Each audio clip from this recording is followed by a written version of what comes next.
лабораторитой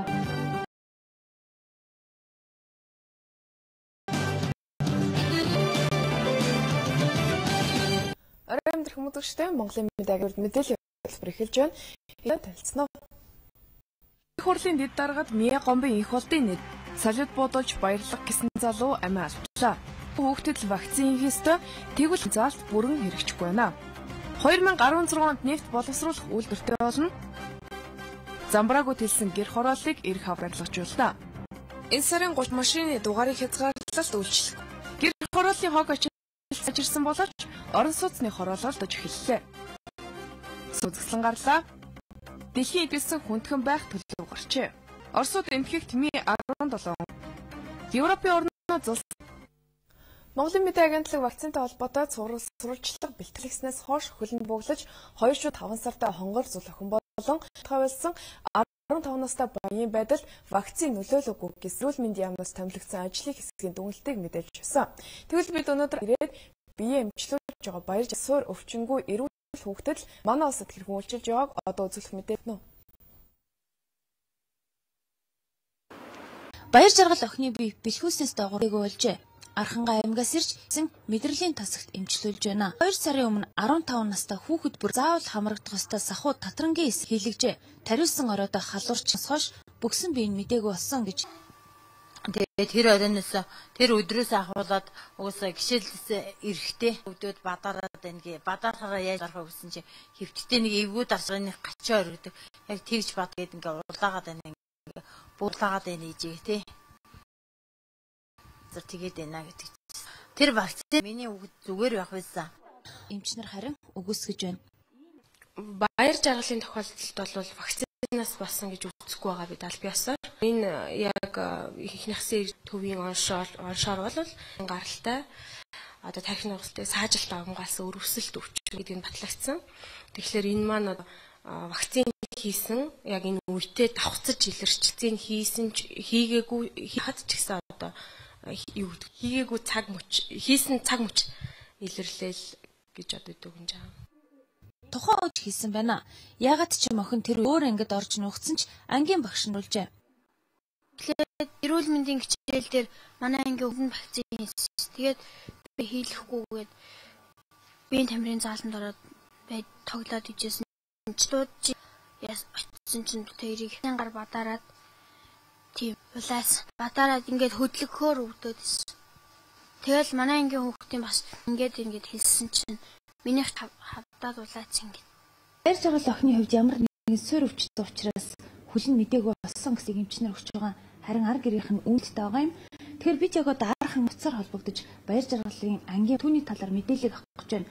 Мөн өдөр ангийн 35 хүүхэд энэ вакцин ямар нэгэн халуурсан, шинж тэмдэглэрсэн талаар бид ангийнхан багшаас лавлаа. 35%-аас энэ хамрагдсан. Вакцины дараа 3 хүүхэд халуурсан. Тэгээ халуурч хичээл дээрээ. Месяц тааш тэгэл хичээлдээ одоо хийлгэж явж байгаа тий. Багт уусаа ирсэдсэн уусанаас хойш вакцины дараа өвдөл эсэхайгу хаяа гэдэг студи хөрөө зарим нэг хөрөн насаараа юу чамдаа идэндээ багцаа тариа хийж болсон. Тарьдаг вакцин юуны учир 2 хүүхдийн хөлгөө үед вакцины дараа аахт авсан анги ямар зовир илэрснийг судалсан баяр жаргал охин тарих нугасны суур өвчтөд эмчнэр вакцин тарьсныхаа дараа мэдсэн. Хөгжүүлэлтийн тухай хуулинд вакцинд хамруулах хүүхэд ямар нэг суур өвчнгүй байна байгаа. Энэ нь вакцин тарих гэж байгаа хүүхэд бүрийг эхлээд эрүүл мэндийн үзлэгт хамруулах ёстой гэсэн үг. Тэгвэл түүнд вакцин хийхээс өмнө үүн мэдэх боломж байсан уу гэсэн асуултыг бид Усны энэ урдчилж шинж тэмдэг илэрдгүү тэрзээ ихж байгаа юмч мэдэх боломж байхгүй. Хэрвээ баяр жаргалыг тухайн үед вакцин тарихаас өмнө эмчнэр ийм суур өвсөн бол вакцин тарихгүй байж болох байж вакцин хийлгэх хүсэлгүй байсныг хэлж байгаа. Энэ тохиолдолд ер нь яах вакциныг хүн бүрт заавал хийх шаардлагатай эсэх тухай асуудлыг бид үргэлжлүүлэн сурвалжлах болно. Та болох гэсэн иргэд хамгийн түрүүлэнд хэр тэсвэртэй баригдсан бол гэж завдгаа. Өнөөдөр мөрдөж байгаа норм дүрмийг шинжлэхгүйгээр барил чанарын асуудлыг ярихад хэцүү болчиход байгааг жилүүдэд нийслэл хотод хаяад ирэлсэн өндөж байгаа ч эдгээр барилгууд газар зэрэг байгалийн болзошгүй гамшигт төсвөрлөг баталгаа байхгүй байгаа нь иргэдийг хүү болгоомжлоход хүргэж байгаа юм а. Хэдийгээр шинээр баригдсан 8 баатын газар хөдлөлтөд төсвөртэй тогтоож туршаад баталгаажуулчихсан энэ асуудалд онцгой анхаарах шаардлага. Газар хөдлөлт бол барилга тусдаа асуудал биш нурахгүй гэдэг нь бол барилгын чанарын асуудал. Тэгэхээр бид бол барилгын тулгаал тэгээр энэ чиглэлийн одоо чадвар зохиолгох тийм ээ. Уг чадвар тийм ээ. Чиглэгцэн оновчлоход чамайг ажиллах хэрэгтэй.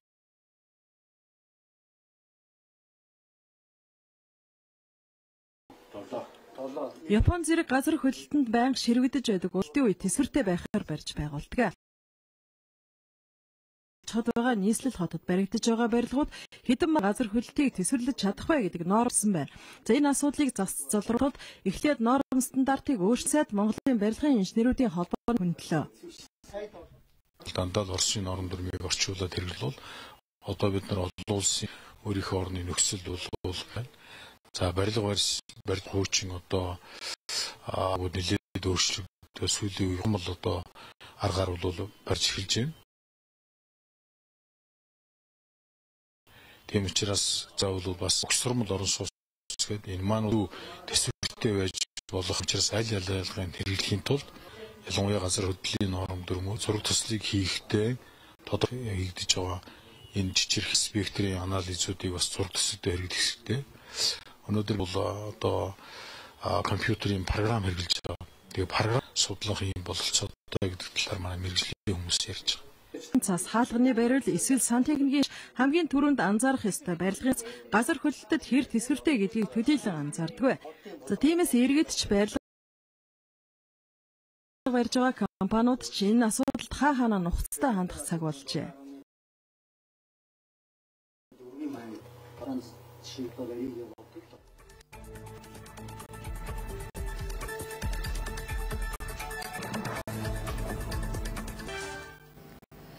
Шатгуунсны дараахан хараат байдлаас хэрхэн гарах вэ гэдэг сэдв байнга хөндөгддөг. Тэгвэл өчигдөрхөн 50 төгрөгөөр литр нэмэгдсэн байгаа. Төрийн зохицуулалт хийгдэг 200 төгрөгөөр нэмэгдэх байсныг албан онцолж байгаа. Тэгвэл цаашдаа бид Росстат авах уу эсвэл өөр гарц байна уу бид албаны хүмүүс тавилаа. Жил яригдсан нефть боловсруулах үйлдвэр хэрэг боллого өдий хүрсэн хариу боломж байна гэсэн хариултыг авсан юм а. Шалтгааныг нь эдийн засгийн мэдээлэлээс сонир. 1995 оноос хойш бид нефть боловсруулах үйлдвэр барина гэж ярьж их баруун төсөөл яригдж байгаад хэрэгжиж амхарсан юм а. 18 жил ярьсан ч баригдаагүй энэ үйлдвэрээ харин 2016 он гэхэд барьчих боломж байна гэж албаны хүмүүс мэдэгдэж байна. Тэгвэл газрын төсний олборлолт боловсруулалтаа зориулж байгаа баг мэдгүй өнөөхтөл манад нефть боловсруулах үйлдвэр баригдаагүй үндсэн 3 шалтгааныг тодтолоо. Нэгдүгээр шалтгаан бүгдийн зэрэг ирээсэн боловсруулах үйлдвэр байгуулахад Бүхий дээр яаж хийж чадах шийдэж чаддаг вэ? Дараа он гэдэг зарим дотоодоос хангана гэдэг л дотоодын хангамжийн арай болоогүй байсангүй л дээ. Хоёр дахь бол юугтан зэрэг хөрөнгө асуудал бас дутуугүй байлаа. Гурав дахь шалтгаан бол юугтан зэрэг хэрэгжүүлэх яг нэг тийм байна. Зүгээр боловсруулах үйлдвэр гэж ямар ч юм байдгийг ийм мэд баах байдаг. Яг жинхэнэндээ ямар юм боловсруулах ашигтай юм ямар чиглэлийг нь баримтлах ёстой юм гэдгийг мэдэж чаддгүй. Ингээд ийм гурван шалтгаан үндсэндээ энэ төслүүд хэрэгжээгүй байгаад байна. Дээр дүрдэх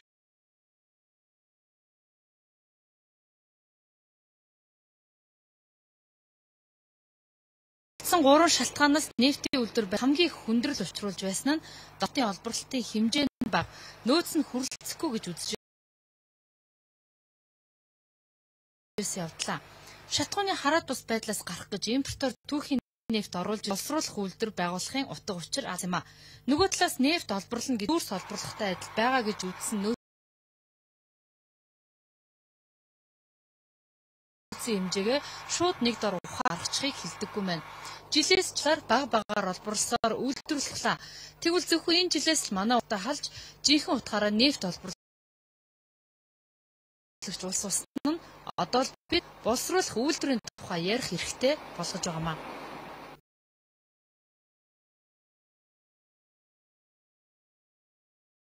Яг өнөөдрийн байдлаар 332.6 сая тонн батлан нөөцтэй. Эсвэл ашиглалтын баталгаац нөөц нь 43.2 сая тонн юм нөөц байгаа. Манай одоо 3 талбай байгаа. Зүүн баян 19-р талбай, 21-р. Энэ талбай дээрх нөөц бол тодорхой бас. За энэ нөөцөн дээр тулгуурлаад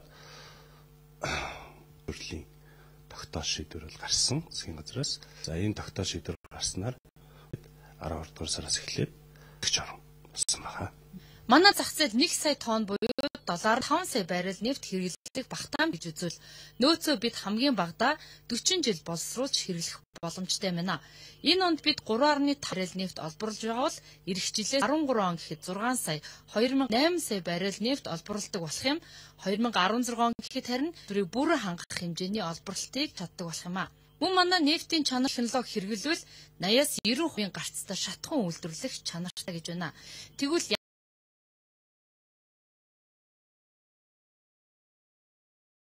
ямар ч үйлдлийн ашиг олж байж хөл дээр бацсахдаг газрын тосны X жилийн хувьд 104.6 тэрбум төгрөг төсвөртөө оруулжээ.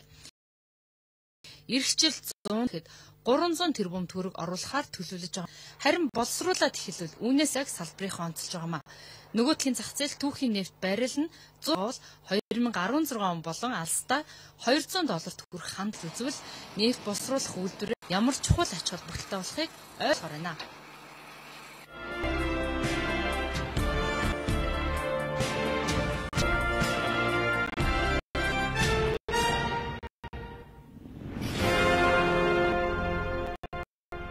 Гарны 2 сая хүнтэй нисвэрлэлийн 60% нь гэр хороолд амьдарч байна. Цэн талбайгаас 2.5 дахин их гал эзэлдэг. Өөрөөр хэлбэл том газар нутагт хөрөнгө оруулбал барилга барих боломж байна. Энэ сэдвээр хотын захиргаа хөрөнгө оруулагчтай өнөөдөр уулзалт зохион байгууллаа. Төр барилгачилтанд ямар үүрэг гүйцэтгэх, хувийн хөвшил, хэрхэн бизнесээ өргөх боломжийн талаар илүүтэй хөндлөө. Нийслэлийн төвийн 6 дүргээс харахад 3% нь гэр хороол байна. Хотын утаа шийдэхэд бол орон сууц чуулган чухал гэж хардаг. Гол нь газрын эзэн хөрөнгө оруулагч тал харилцан тохирч доох төр инженерийн шугамшуулдлыг барихад хамтран ажиллах боломжийг инэгээ. Бид хамтраад төлөвлөлтөө зөв хийгээд хууль эрх зуршны зөв бүрдүүлэх юм бол мэдээж бизнесийн талаар энэ асуудлыг шийдэж болно. Нааштай хамтарч ажиллаж чадах юм бол энэ ажил нийгмийн асуудлыг шийдэх. Барьцсан хойно завсар зайгүй болцсон хойно за хаана нэмлэг барих уу, хаана гараж барих уу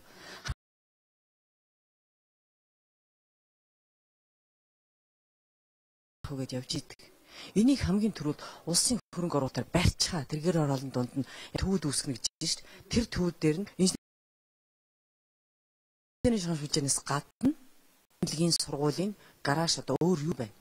Тэдрийг барьж хорлын заал бүх юм хийж тэгсний дараа орон сууц барих юм бол орон сууц барьж байгаа компанид үнэлгээ нарай сайжирна. Улаанбаатар хотыг 2020 он боловсруулаад дуусч байна. Удахгүй засгийн газар төслөө танилцуулна гэлээ. Нийслэлийн 74-р хороолол Ярамг телевиз дэмжин 6 байршил гэр хороолыг дахин төлөвлөх байна. Төвийн хэсгийн яг 4 байршилтаар хийсэн ерөнхийлөгчнүүд дэд бүтцийнхоо ерөн зарим дэд бүтцэн татагдаад явагдсан байгаа. Ажлууд нь хийгдсэн байгаа юм. 7 хороо энэ. Тийм 7 араад 14 дэх хороо гэсэн юм эсвэл. Аюу шүү энэ толгойд Монголын гэсэн чиглэлүүдээр бол анслага одоо дэд бүтцүүдийг ачих. Тэнд байгаа дэд бүтцүүд гэдэг маань одоо сургууль цэцэрлэг нийгмийн барилгамжуудын тэр дэд бүтцийг сайжруулад зөв холболт хийхээр хийсэн төлөвлөлтүүд. Дахин төлөвлөх гэр хорооллын иргэд барилга барих хөрөнгө оруулагчтай газар хашааны газраа орон сууцаар солих бэлэм сонгох эрх нь байгаа. Гэхдээ даад авшгүй үн хэлцгээд хашааны газрыг нь тойроод барилга барьчихсан хойно өөрийнх нь галгалж байсан. Тиймээс гэр хорооллын иргэд тэр бодитоогоор газраа үнэлэн төдий чинээ хурдан урагшлах юм а. 13 энэ 6 байршилт бол хөрөнгө шийдэгдсэн. Төсөвт суудсан бас энэ төсөвт суудсан байж байгаа. Тэгээд хөрөнгө оруулагчийг хэрэгжүүлэгчээр одоо газар эзэнтэй ирээд тохиом бол хөрөнгө оруулагчдад нөгөө барих татаас энэ улсын төсөв дээрээс нь эмнэлэг тэр одоо татаас энэ яагаад гэж байгаа тэр инженерийн байгууламж хөрөнгө оруулагчдад чинь тэр нь төрийн өмчн тэр. Бол нь бас нийслэлийн өмч төрийн өмч компаниудаар хийлгэж байгаа гэсэн. Хамгийн гол нь хашааны газар орон сууцаар солих боломжуудынханд байна. Үүнээс гадна агаарын бохирдол олон асуудал орон сууцчлах хөтөлбөрийн ард бол барилгажуулах ажлыг одоо данганч дэвшил дээр нь иргэдийн дэмжлэгтэй хурдлуулагч өнөөдрийн уулзалтаас харагдаж байна. Орон моторотын удирдлага ярьж байгаа гэр ороолыг шийдэх гэдэг энэ олон ажлууд тулд хамгийн түрүүнд шийдэх ёстой асуудал өвчний асуудал байгаа. За гэтэл өнөөдөр дулааны цахилгаан станцууд хамгийн өссөн нэмэгдэж байгаа хэрэглээгээ дийлэхгүй эрчим хязгаарлалтыг хийж эхлэдэг байгаа. Яг үүдэд ярилцахаар эрчим хүчний амны төрийн нэрийн бичгийн дарга дэлгэр цогт ирээд гээ. Тэгэхээр баяр болох гэдэг. Одоохондоо яг суурилсан хүчин давж байгаа учраас ямар ч боломжинд давсан хүчин зохих юм байна. Одоо эрчим хүчний амны вебсайт, за эдний вебсайтын дээр гадаа бол агаарын хэм 31 хэм нийтдээ бол яг одоо манай цахилгаан станцууд 830 эрчим хүчийг бол үйлдвэрлэж байгаа юм байна. Тэгэхээр дараагийн асуудлыг тавь. Энэ бол одоо байнга хэрэглээ шүү дээ. Асуудал өмнөх засгийн газрууд одоо сонгуулийн нэг амлалтнаас нөгөө хооронд ажиллаад том асуудлаа орхитой та санал нэгдэх үү? Санал нэг. Тэгэхээр яг хязгаарлалт өгөх хэмжээнд тэгдэг. Энэ хязгаарлалтад болцоогоо манай инженерүүд ашиглаад бас байгаль хүчин суурилгачд авж байгаа учраас ойрын үед бол бас хязгаарснаа гэж хэлэх байна. Ойрын үед гэдэг маань эх 7 хоногоос. За 2010 Улаанбаатар хотын зүүн хэсэг 5 дугаар станцын барилгын ажил эхлэх байгаа. Тэгэхээр энэ барилга одоо станцд ороход хамгийн багадаа 3-4 жил. 3-4 жилийн хугацаанд нөгөө өс нэмэгдэж байгаа хэрэглээг яг зохицуулах бай. За яг дулааныхан бол ярьжсэн л да. Нэмэгдүүлэхгүй бол бид нэр хэрэгчлээс дулахгүй. Улаанбаатар хотод ашиглалтанд ордог гэсэн тайлбарыг засгийн газар хурлаар шийдвэр гаргасан. Нэг нь 4-р цэглэн ачаалал 100 мегаваттаар өргөх бол 16 сарын дотор хийх. Тэгэхээр энэ бол тасварыг ашиглалтанд орох хүртэл нэлээд өдөр ачаалал нэмэгдүүлж байгаа юм. Нөгөө талд дулааны асуудал маш олон барилга байгууллагын дулаанг байгаа. Учир нь Баянзүрх хотын зүүн 15 гээд энэ дээр 330 чадалтай ийм дулааны их хүсвэр шийдвэр гаргасан. Энэ бол мөн эхний гисгчсэн байдлаар болоод маш шуурхай зохион байгуулалт одоо төгсгөлөөр зарим хэсэг нь ашиглалтанд орно. Тэгээд тэгээ манай Монгол нийтийн хагаа бид нар бол яг цагийн үрд мэдээллийн хөтөлбөрөөр бодод хийгээд гисэнтэй холбогдуулалттай хэрэглээ гэсэн асуудлыг нэлээ ярь. Яг энэ зохистой хэрэглээг өөртөөхөө амьдрал дээр нэвтрүүлж байгаа хэрэглэгчдэд бодлого үйлчлэх бай. Тэгээ өнөөдөр яг оргил ачаалал бол оройн 6 цагаас 21 цаг энэ хооронд байгаа. Оргил ачаалал. Энэ хооронд одоо зохистой одоо эрчимнүүдээс салгарч ингэж хэрэглэх хэрэгтэй байна. Үнийн урамшуул бас байгаа. Ялангуяа цагаар бол 50% хүртэл 2 дахин баг тарифаар одоо төлбөр тооцогдож байгаа шүү дээ. Манай урд хөршүүл одоо юу хот байгуулахдаа дэд бүтцийн асуудлыг шийдээд дээрээс нь барилгаар явдаг шүү дээ. Манай гандаа нөө хоньноос нь явдаг. Гэтэ чи одоо дулаанаа явах уу, цахилгааны явах уу, орнодын бодлогын уялдаатай алдаатай засахын тулд танай яамнаас аль аль суртаа яаж хамтарч ажиллаж байгаа. Зүгээр л тэр бол олон жилүүд барайгуудтай холбоотой. Энэ бол бодлогын том зүгээр манай яамны хувьд бол шинжилгээний засгийн газар яамдуудтай эдийн засгийн хөгжлийн яам барилга гот байгуулалттай мөн нийслэлтэйгээ ихнийх хамт ажиллаж хамтарсан үйл ажиллагаанууд энэ чинь ингэж ажиллаж байгаа. Манай үзний үн ер нь литр тутамд бол ингээд жижиглэнгийн үн бол нэмэгдсэн байгаа. Тэгэхээр яг энэ үн нэмэгдэхэд гардаг дараагийн асуудал нь эрчим хүчний үн маань бас нэмэгдчих гэсэн айдас байдаг л да. Эрчим хүчний үн ямар нэгэн хөдөлгөөн орох уу? Эрчим бол нэмэгдүүлэх одоо зайлшгүй бол байгаа. Эрчим хүч өөрөө гэдэг бол одоо биндээс илүү суур асуудал байгаа. Тийм учраас ер нь бол чиний одоо их усрын энэ бол санхүүгийн түнд байдалд орцсон байгаа. Он гараад ер нь зөх хэмжээнд одоо их дулааны мөн нэг бол тэгтээ ахын энгийн 150 орчим киловатт хэрэгжилж байгаа төвшөнд бол нэмэгдэхгүй тэрнээс бодлого баримталж байгаа. За бид нар эрчим хүчний нийлүүлэлт тооцооны асуудлаар эрчим хүчний амны төрийн студид ярилцлаа. Эрчим хүчний асуудлаар иргэдэд мэдээлэл өгсөн сэтгүүлчийн 740-д баярлалаа. Олон жил цэгцэлж чадах байсан нийслэлийн 11-р сараас эхлэн шинэ мэнээр асуудлыг нь шийдэж чаджээ. Ажилт үйлчилгээний компани дараа ачаа болж нод өрсөлдөж ачдаг болсон байна. Гэвч усны дундах хог бас л мартагдаж эхэлжээ. Сонго хархан дүүргийн хогондоо дарагдсан хороо байсныг энэ хавийнхаа андахгүй. Гур дээрээс нь хогны машин нь сардаа явсан гэж иргэд хэлж байна. Харин өнөө 9-р хорооны иргэдийн сэтгэгдэл ийм байна. Урд нь мэдхгүй байж байгаа л. Яач. Одоо ямарсан сардаа нэг 4 сард бараг 2 удаа ачсан шүү дээ. 14 хоног нэг удаа. Нөө хуучнаа бодолч бас гайг болох шүү дээ. Хуучин ер нь яаж хуучин нэрээс ачдаггүй байсан шүү дээ. Ачаач ер нь хүчрэгдэггүй байсан мэдэхгүй. Машин тэр болгон тийм хүртээмжтэй байгаагүй баха. Урд нь болохоор нөгөө нэг богнож жаад нэг ачдаг. Ойрох нөгөө засваргын юу ял ойрох ачдаг. Асуудлын гол нь 11-р сараас тогтчлт үйлчилгээний компаниуд мөнгө аавн хийгээгүйч мөнгө авдаг тогтолцоо үйлчилж байсан юм а. Өөрөөр хэлбэл иргэд хогны энэ мөнгө автоматар тогтчлт үйлчилгээний компани халаас ажлынхаа үзүүлэлтээр мөнгө авдаг болсон байна. Төвцөг дээр хийн хаанаас хэдэн килограмм хог хэлбэрээр бүртгэж байна. Өөрөөр харан тооцсон төлбөрийг нолго. За өдөр болгоны хэрэглийн бүртгэлийг өглөөний 8-аас цаг хүртэл бүртгэл хийж байгаа. Энэ маань өөр хааш явдаг вөхөр 1-р цагирагчийн ажлын албаны орчны бохирдол хормын шимэд хэлэлц рүү хамгийн ихэнд явна. 6 үлд орсон компаниуд руу явж байгаа. Одоо энэ бүс дээр орсон Energy Progress гэсэн шинэ нийслэлийн хотгочлтын газар болж байгаа. Хамгийн гол очиж байгаа мэдээ нийслэлийн хотгочлт дээр очиж байгаа. Энэ мэдээнээс санхүүжилтаа шүүгийнхаа бүртгэлийг харж байгаад энэ дэслэлтийг олгож эхэлж байгаа гэсэн үг. Ажлаа хийж чадахгүй байсан хүч нэмэгдүүлэх үүднээс тендер зарлан хувийн компаниуд за ингэснээр тогтчлт үйлчилгээний компаниудтай өрсөлдөх болжээ. Сонгоорны одоо сонгоны үйлчилгээ гэж явж байгаас та 2 явж ирсэн байна. Түүт болж байгаа. Хувийн компани бол Баянгол. Баянгол дүүрэг гэр бүлийнхээ хогоо хувийн компаниудад анхаарлаа хандуулжээ. Учир нь орон сууцнуудын гадаа жинхэнэ хурцсан байгаа нь энэ байна. Хогийн машин дуудаж байна уу? Дуудаад нэрэхгүй байгаа шүү дээ. Тэгэл чинь. Одоо сар гарan болцсон юм. Энд овоолготой байгаа л.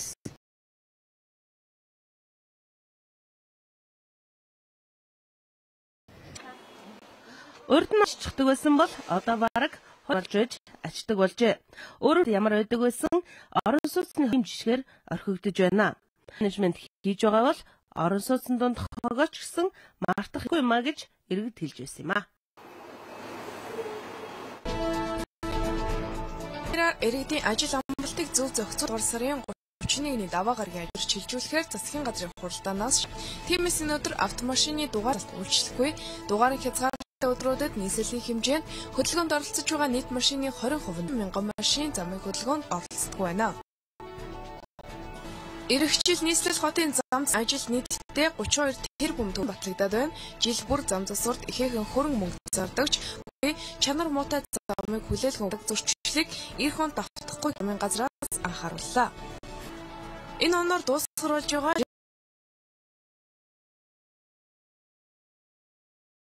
галийн албан татвар болон нэмэгдсэн үртгэлийн албан татвараас чөлөөлөгч дахин 1 жилээр сонглоо. Ингэснээр өрхийн болон жижиг үйлчид үйлдвэрлэлээ өргөдгөгшмж худалдаа авах ажлын байрыг боломжтой боллоо. 2013 оны 1-р улсын хурлаар баталсан байдлыг хангах тухай хууль мөрдөгдөж 21-р зуунд дэлхийн бүх улс орныг шийдгээр нэгдсэн үндэсний байгууллага гаргаж зорилт дэвшүүлсний нэг нь эрэгтэй эмэгтэй хүмүүсийн нийгмийн бүх түвшинд хангах зорилт юм а. Төрийн захиргааны байгууллагуудын хүүсийн тэнцвэртэй байдлаар тайлагнах үүрэг хүлээж байна.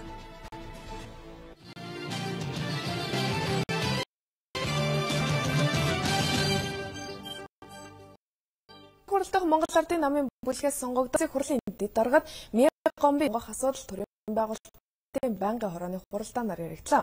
Хамтлагаа хийгдсэн нөхцөлд улсын хурал 3 болох юм а. За үндсэн хуулийн заалт ёсоор улсын болсон намын эслийн бүлэг болгоно дэд дарга сонгогдох хэцүү орчин үйлчил тухайн хуулийн зохицуултын дагуу улс намын бүлгийн зүгээс гишүүн Мегомбын инх болтыг улсын хурал гаргаад байна. Харин гишүүн Батцандангийн хувьд улсын хурлын дэвшигч инх болдод шүүмжлэлтэй хандлаа. Тэр Мяа гомбын инх болдоос өөр хүн ер нь ардын номд байхгүй юу гэдэг асуултыг нэгдүгээр тавина. Энэ хүн нийслэлийн засаг даргын авилгах хэл хуулийг дэлгэрүүлсэн. Улаанбаатар хотыг утаанд нь баригдуулсан. Улаанбаатар хүнсэндээ дампуурт хүргэсэн. Галбан тушаалын гэмт хэрэгт холбогдож байсан ийм л нөхөр шүү дээ. Мяа гомбын инх болд гэж ямар хүн бэ гэдэг. Өөр боловсон хүчин байхгүй юу? Цэвэр хүн байхгүй юу? Өндөр боловсролтой хүн гэж Мяагийг та нарт тодорхойлсон бай. Асуумаар байна. Ер нь Монголын доромжлолоо, басамжлолоо одоо бос ойлгож байгаа тий. Болдог шүү. Монгол ардын намын бүлгийн ахлагч энэ тайлбарлаж байгаагаар бол бүлгийн дэд даргад нэр дэвшигчийг тодруулах төрийн ажлын дадлага туршлагыг нь харгал. Батцандан гишүүний байгаа асуудлуудын хувьд бол сонин хэвлэл за хүмүүсийн нарийн дунд гар дээрээ болохоос биш албан ёсоор энэ үнээс болоод ийм болчлоо гэж хэлэх. Зөв асуудлууд тэр тусмаа хуулиалтын байгууллагаараа багтаад буруу зөв тогтоогдсон таны хэсгийн зүйлүүд тогтоогдсон зүйл. Өнөөдөр Улаанбаатаруудыг хүүхэд эмэгтэйчүүдийн өмнө бүх газруудыг үгүй хийсэн. Эдгээр компаниудын мэдэлд өгсөн ийм л байгаа. Бид бүгдээрээ мэдчихэж байгаа. Тийм учраас энэ дээр анхаарлаж нэр дэвшиж байгаа асуудлыг эргэж асуусан асуултанд. За улсын хурлын инх болдын хувьд Улаанбаатар хотын нийслэлийн засаг даргын албыг 7 жил 2005 онд хотын захирагчийн ажлаар дэлгэж өгсөн. Хотын удирдлагаар ажиллаж сандаа газар олох эзэмшүүлэх хэмжээний дагуу шийдвэрлэж байсан гэсэн тайлбарыг хотын захирагчаар ажиллаж байх хугацаанд ч тэрнээс хойших хугацаанд ч тэр нэгэн одоо хууль хяналтын байгууллагаас одоо шалгасан хууль дүрм зөрчлөө гэж юм бол байхгүй.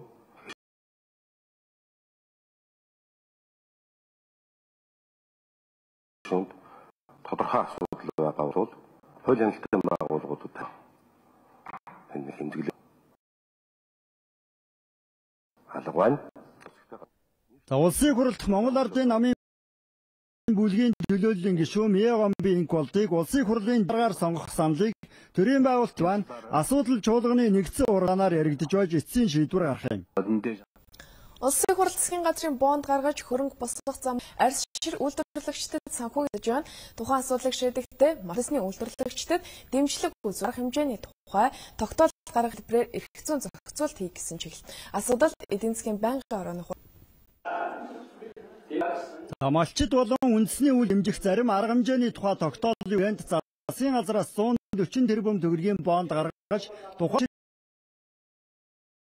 үйлдвэрүүдийг дэмжиж хөнгөлөлтөө зээл олгоё.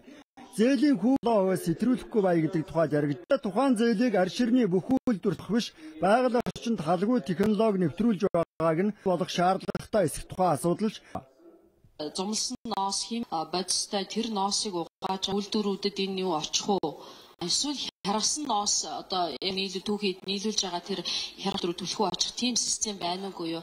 Экосистемтэйгээ яаж уялдаж байна? Тэрний үйлдвэр тодорхой хэмжээгээр химийн хордоо байдаг учраас энэ байгаль орчинд нөлөөлөхын дагуу асуудлыг авч үзсэн зүйл санаагаар асуулт тусгацсан байгаа. Цаашдаа одоо зохион байгуулах хот үргэлж. За үйлдвэр хөдөөж Баттулгын тайлбарлаж байгаагаар бол зарим бондын арилжаагаар бүрдүүлэх 110 тэрбумыг нь арьс ширний эргэлтийн хөрөнгөнд зарцуулж зээл хэлбэрээр олгоно.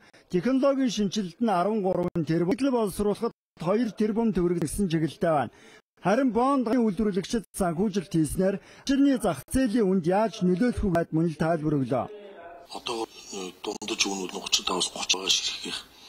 За ингээд бүрхлэнэ гэхээр одоо худалдан авалт хийгээд байгаа одоо хятад руу экспорт нь гаргаад байгаа шүү дээ. Энэ үн өөрнөхөд одоо талбарт 15 16 20 мянга болгоо хоёрын нэмэгдэл нь 15 гэд 35 ийм үнийг тогтоосон юм аа. Нөгөө малчтынхаа ард дээр байгаа түүхийдийг унахад нь тэр зүйн урамшуул нь одоо үүндээс ийм байдлыг гаргасан тоо юм ба.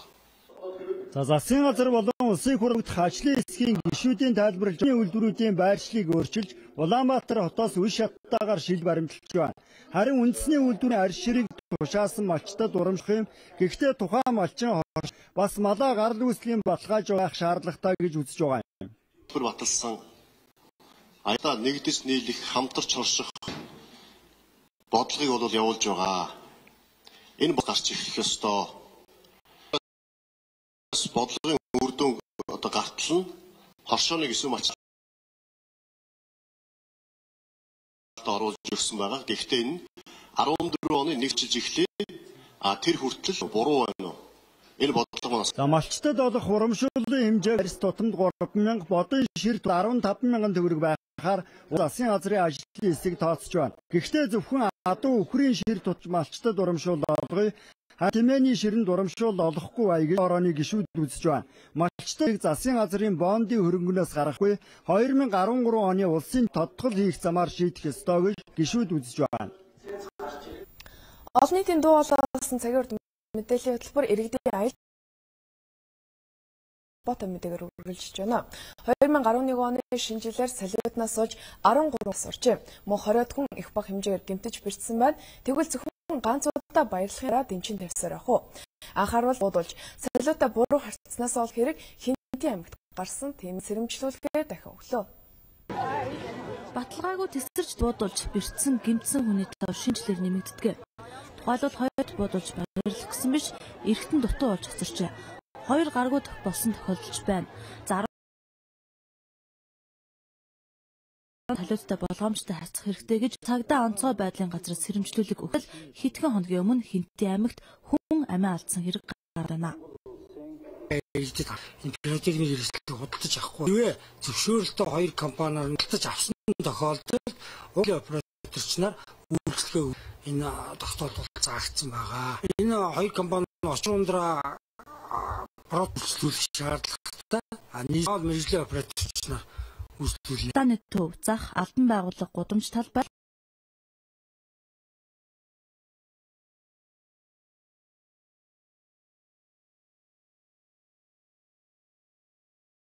худалдаж авч буудуулах шаардлагагүй солиод худалдаалах буудуулахад хязгаар тогтов.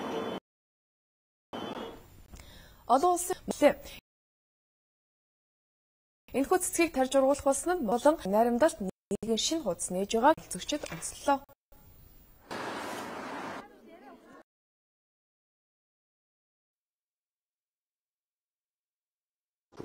Хятадын шинжээчид Европын орнуудын үрийн хямрал эрх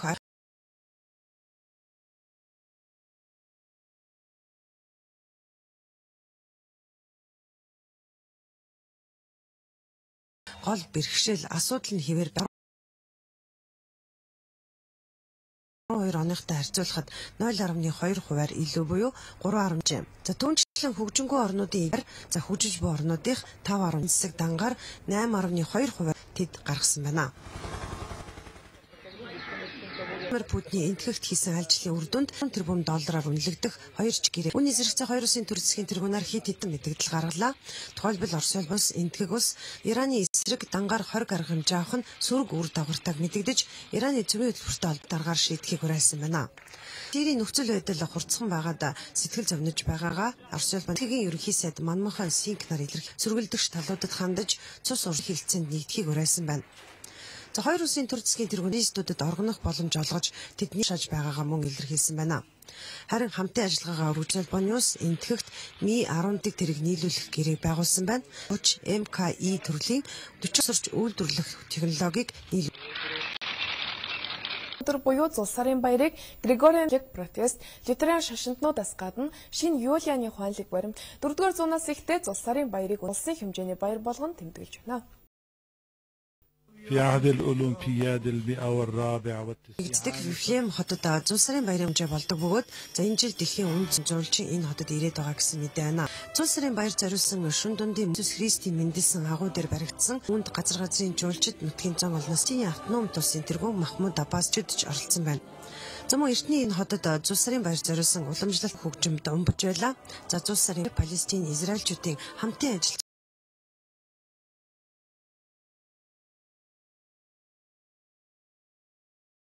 хүсэлтэй хүмүүс зориулж Иерусалим, Вифлеем үйлчилж байсан байна. За Ватиканд Ромын хаан 16 дахь Бенедикт католик шашинтнуудын гол баяр болох апостолийн ордны цонхонд орон байрлуулсан Петрийн талбай дээр цугласан олон ийм зүйлийг дэлхийд дахинд инхтэй амин сайн байгаагийн бэлэгдэл болгон 1980 за үүний өмнө тус талбай дээр Ийстийн мэндэлж байгааг харуулсан уламжлал мэдлэг нээсэн 150 бүтээлийг дэлгэсэн юм а. Ватикантын гол чимэг нь мэдээж 24 метрийн бэлгэлсэн энэхүү гацуурын гэрлэн чимэглийг өнгөрсөн 10 орой ёслол төгөлдөр асаасан юм а. Цогцоор орчныг хүрээлэнгээс ирүүлсэн цагаагаар юм.